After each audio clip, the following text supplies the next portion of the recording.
Hey guys, how's it going? My name is Taylor, welcome to my channel, and today we are going to be putting some 4-point sawbelt harnesses into my 2015 Challenger Hellcat, and we're hopefully going to be doing it without any cutting or drilling whatsoever. So here's what we're working with. We're going to use the factory seat, and then I do have a Cypher harness bar in here that I put the install and review video on my channel a few months back. I'll put the link in the description below so you can reference that when we're done with this video today. Little background, I did put a 2-inch eye bolt down here to go through the factory seat belt, and then I made a bushing for the factory seat belt to be able to rotate. So we are going to be clipping one of the lap belts here to that eye bolt that goes into the B-pillar. The first step today will be removing the seat, and I have a new bracket to put on the factory seat belt buckle on the seat itself. All right guys, the seat's out and I'll show you how I do it. There's just some 2 basic clips on the bottom for your power options, and then it does have these female Torx head bolts that hold the seat in, and I didn't have the proper tool for that, but if you use a 12.3/8 socket, it'll work just fine to get those out. So over here we have the location that we'll be mounting this Bray Kraus Racing harness adapter to. This is actually from a 2010 and up Camaro, but it should work for this car. I'm going to loosen this Torx head here from the factory seat belt and install this right here so that I can put the harness clip into here. So we have an inner harness lap belt without having to drill the transmission tunnel. So here you can see that I have the new Bray Kraus mount right on the inside of this bracket. This whole tubular thing with this electrical connector and the seat belt are riveted together, and I put the mount right on the inside of that whole bracket, and it actually pops right up through the factory little elastic seat belt holder. And now I have the lap belt coming right out from the factory location, and then you can see right in here there's an ear from the factory seat belt that goes and stops on the aftermarket mount. So it's almost like it was made for it. It comes out right here, and you know, if I'm driving on the street and I don't want to use the harness, you can pull it down like this and use the factory seat belt, so you get the best of both worlds here. So we're going to move on to the next step, get the seat back in, hook up the other lap belt, and then get the 2 harnesses done for the shoulders. The seat is back in, it's all tightened down, headrest is back on. You can see this really fits well in here. There's enough room to pull it tight. It comes out right by the factory seatbelt thing, and definitely fits well. The next step is doing the outer lap belt, and with your eye ring or eye bolt there, it's just as simple as clipping it on. So that's clipped, and then your kit should come, if you do some racing seat belts, with a cotter pin. Make sure to install that cotter pin into the little hole on the clip, just to ensure that it never becomes unbuckled, because that would become pretty unsafe. All right guys, I'm in the back of the car now, and we're going to start working on the actual shoulder harnesses. So I've just got them laid in here roughly, and I will be running them to the Cypher harness bar now. Unfortunately, this Cypher bar, the little guide rail here that the harnesses are supposed to go inside of, is a little too narrow for the seat. I'm going to put them in there anyways, just to make sure they don't slide around over here, but it will wear maybe just a little bit against the actual headrest bar, but maybe not though. When I'm in here, the seat belts will really come out to about here over my shoulders, and that may create enough clearance there.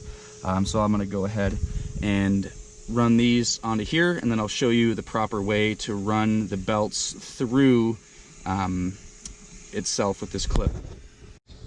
So guys, hopefully you can see this okay. This is the shoulder harness. We run it through the clip one time, over the center bar and down, comes around the harness bar, goes up and over the clip again, so passes back over itself.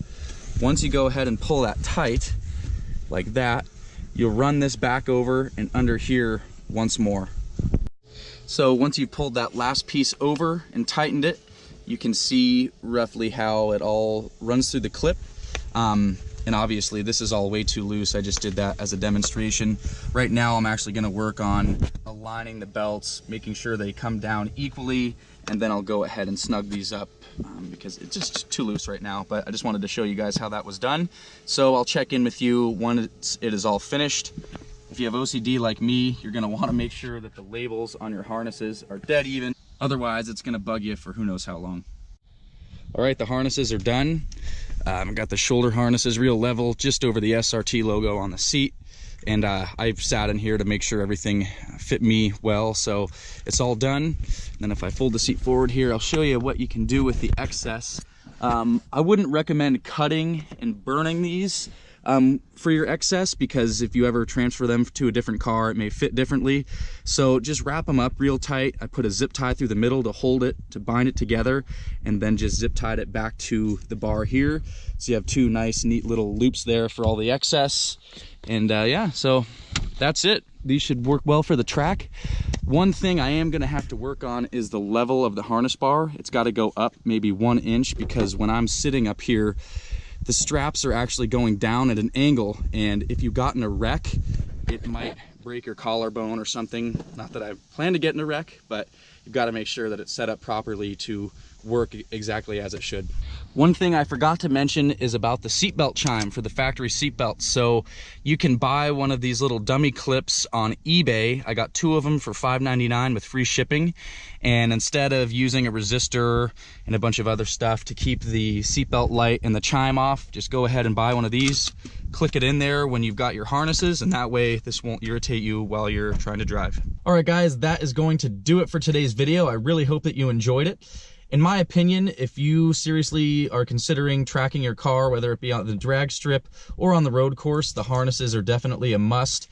The factory seatbelt, you know, it might pass certain standards for the streets, but when you're going that fast, whether it be in a straight line or around corners, it's really best to have the extra safety equipment.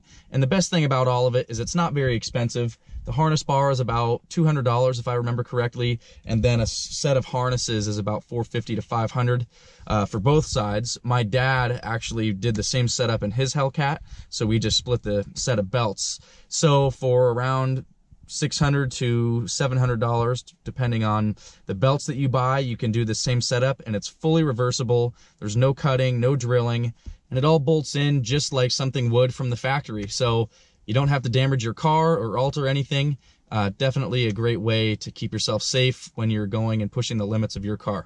If you guys liked the video or found it helpful in any way, please give it a big thumbs up for me, and subscribe to the channel if you want to see more automotive content like you saw here today. I'm going to be taking this car to Oliver, British Columbia for a track event on September 10th.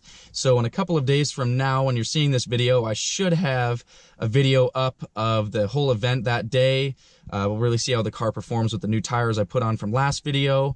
And these belts really should keep me planted in the car and help me focus on cornering instead of bolstering myself from side to side.